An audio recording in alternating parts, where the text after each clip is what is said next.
ಮೃತ ಕುಟುಂಬದ ಜಮೀನು ಒತ್ತುವರಿ ಆರೋಪ. ಸರ್ವೆಗೆ ಬಂದ ಅಧಿಕಾರಿಗಳಿಗೆ ಒತ್ತುವರಿದಾರರಿಂದ ನಿಂದನೆ. ಬಾಳಾಪುರದಲ್ಲಿ ಭೂ ವಿವಾದದ ಕಿಚ್ಚು. ದೊಣ್ಣೆ ಮಚ್ಚು ಹಿಡಿದು ಹಲ್ಲೆಗೆ ಯತ್ನ. ಸ್ಥಳದಲ್ಲೇ ಅಹೋರಾತ್ರಿ ಧರಣಿ.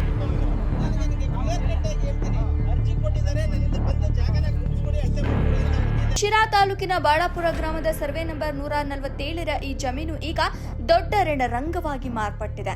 1998ರಲ್ಲಿ ಸರ್ಕಾರದಿಂದ ಕೊಂಗೂರು ರಾಜಣ್ಣ ಅವರಿಗೆ 3.2 ಎಕರೆ ಜಮೀನು ಮಂಜೂರಾಗಿತ್ತು. ರಾಜಣ್ಣನವರು ಕೆಲವು ವರ್ಷಗಳ ಕಾಲ ಈ ಭೂಮಿಯನ್ನ ಉಳುಮೆ ಕೂಡ ಮಾಡಿದ್ರು. ಆದರೆ ವಿಧಿಯ ಆಟ ಬೇರೆನೇ ಇತ್ತು.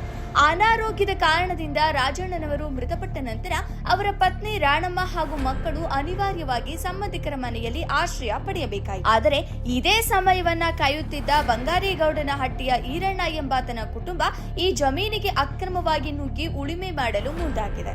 ಜಮೀನಿನ ಎಲ್ಲ ಅಸಲಿ ದಾಖಲೆಗಳು ಹೊಂದಿರುವ ಕೊಂಗೂರು ರಾಜಣ್ಣನವರ ಧರ್ಮಪತ್ನಿ ರಾಣಮ್ಮನವರು ತಮ್ಮದೇ ಭೂಮಿಗೆ ಪ್ರವೇಶಿಸಲು ಹೋದಾಗ ಈರಣ್ಣ ಮತ್ತು ಕುಟುಂಬಸ್ಥರು ಪ್ರಾಣ ಬೆದರಿಕೆ ಹಾಕಿದ್ದಾರೆ ಎನ್ನಲಾಗಿದೆ.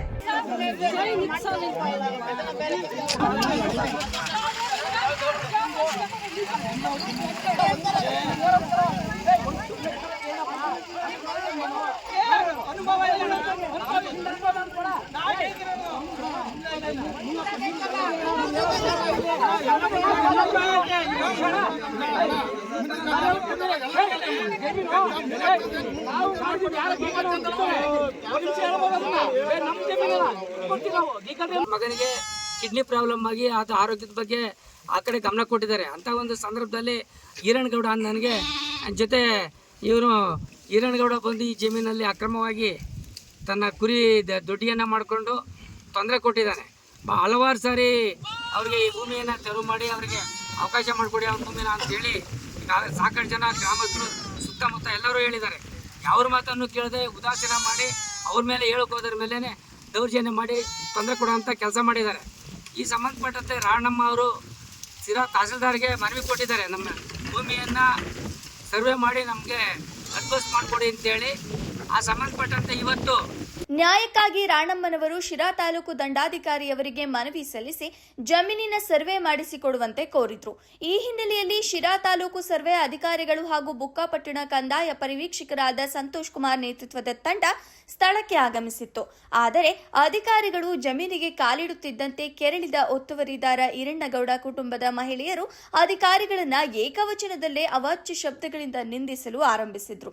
ಇದನ್ನು ತಡೆಯಲು ಬಂದ ದಲಿತ ಸಂಘರ್ಷ ಸಮಿತಿ, ಎಐಬಿಎಸ್ಪಿ ಹಾಗೂ ರೈತ ಸಂಘದ ಸದಸ್ಯರ ಮೇಲೆ ದೊಣ್ಣೆ ಹಾಗೂ ಮಚ್ಚುಗಳಿಂದ ಹಲ್ಲೆ ಮಾಡಲು ಮುಂದಾಗಿದ್ದಾರೆ. ಏನು ಪೊಲೀಸರು ಬಂದ್ರು ಇಲ್ಲಿ ಸರ್ವೆ ಮಾಡೋಕ್ಕೆ ಅನುಮತಿ ಆಗಿಲ್ಲ ಅಂತಂದ್ರೆ ಇವರಿಗೆ ಪೊಲೀಸರದು ಭಯ ಇಲ್ಲ. ಕಂಪ್ಲೇಂಟ್ ಸರ್ ನಮ್ಮದು ಜಮೀನಾಗ ಇದ್ದಾರೆ ಅಂತೇಳಿ ಕಂಪ್ಲೇಂಟ್ ಕೊಟ್ರು ಸ್ಟೇಷನ್ಗೆ ಬರೋಕ್ಕೆ ಇವ್ರು ರೆಡಿ ಇಲ್ಲ. ಕೋರ್ಟಲ್ಲಿ ಆರ್ಡರ್ ತಮ್ಮದಷ್ಟೇ ತಂದರೆ ನಮ್ಮದೇ ಜಮೀನು ಅಂತೇಳಿ ಕೋರ್ಟ್ ಗುರುತಿಸ್ಕೊಟ್ಟೈತೆ. ಆದ್ರೂ ಸಮೇತ ಇವರು ಬಿಡಕ್ಕೆ ರೆಡಿ ಇಲ್ಲ.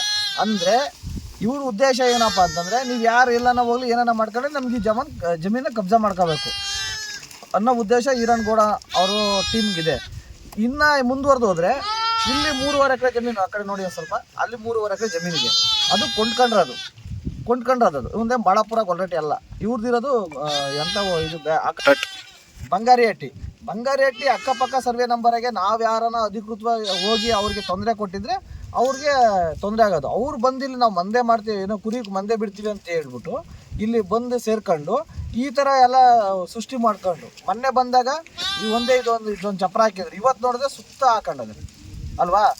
ಅದಾದಮೇಲೆ ಇನ್ನು 20 ಎಕರೆ 30 ಎಕರೆ ಜಮೀನನ್ನ ಸಣ್ಣ ಪುಟ್ಟ ರೈತರಿಂದ ವಶಪಡಿಸ್ಕೊಂಡು ಎಲ್ಲ ಧುಮಕಿ ಹಾಕೊಂಡು ರೌಡಿಸಮ್ ಮಾಡ್ಕೊಂಡು ಹೆಣ್ಮಕ್ಳಿಗೆ ಹೊಡೆಯೋಕೆ ಬಿಡ್ಕೊಂಡು ಈ ಥರ ನಮ್ಮ ಒಬ್ಬ ಕಾರ್ಯಕರ್ತಂಗೆ ಏನು ಬುಕ್ಕಾಪಟ್ಟ ಒಬ್ಬ ನಮ್ಮ ABSP ಕಾರ್ಯಕರ್ತ ಮದಕರಿ ಅಂತೇಳಿ ಅವ್ರು ST ಸಮಾಜದವರು ಒಬ್ಬರಿಗೆ ಬುಲ್ಡಿ ಹೊಡೆದವ್ರು.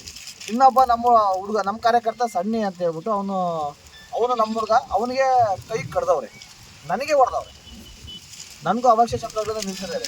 ಅದಕ್ಕಿಂತ ವಿಡಿಯೋ ಪ್ರೂಫ್ ಎಲ್ಲ ಇದೆ. ಈ ಥರ ಆಗ್ತಿದ್ರು ನಮ್ಮ ತಾಳಕ್ಕಾಡಳಿತ ಯಾಕೆ ಹಿಂಗೆ ಕಣ್ಣು ಮುಚ್ಕೊಂಡು ಕೂತಿದೆ ಅನ್ನೋದು ನಮಗೆ ಪ್ರಶ್ನೆ ಆಗಿದೆ.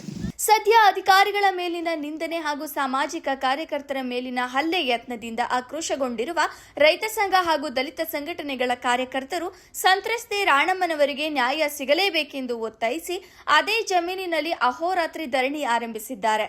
ತಾಲೂಕು ದಂಡಾಧಿಕಾರಿಗಳು ಹಾಗೂ ಹಿರಿಯ ಪೊಲೀಸ್ ಅಧಿಕಾರಿಗಳು ತಕ್ಷಣವೇ ಸ್ಥಳಕ್ಕೆ ಧಾವಿಸಿ ದಾಖಲೆಗಳನ್ನು ಪರಿಶೀಲಿಸಿ ನೊಂದ ಮಹಿಳೆಗೆ ಭೂಮಿಯ ಹಕ್ಕು ಕೊಡಿಸಬೇಕು ಮತ್ತು ಕಾನೂನು ಕೈಗೆತ್ತಿಕೊಂಡವರ ವಿರುದ್ಧ ಕಠಿಣ ಕ್ರಮ ಕೈಗೊಳ್ಳಬೇಕೆಂದು ಆಗ್ರಹಿಸಿದ್ದಾರೆ.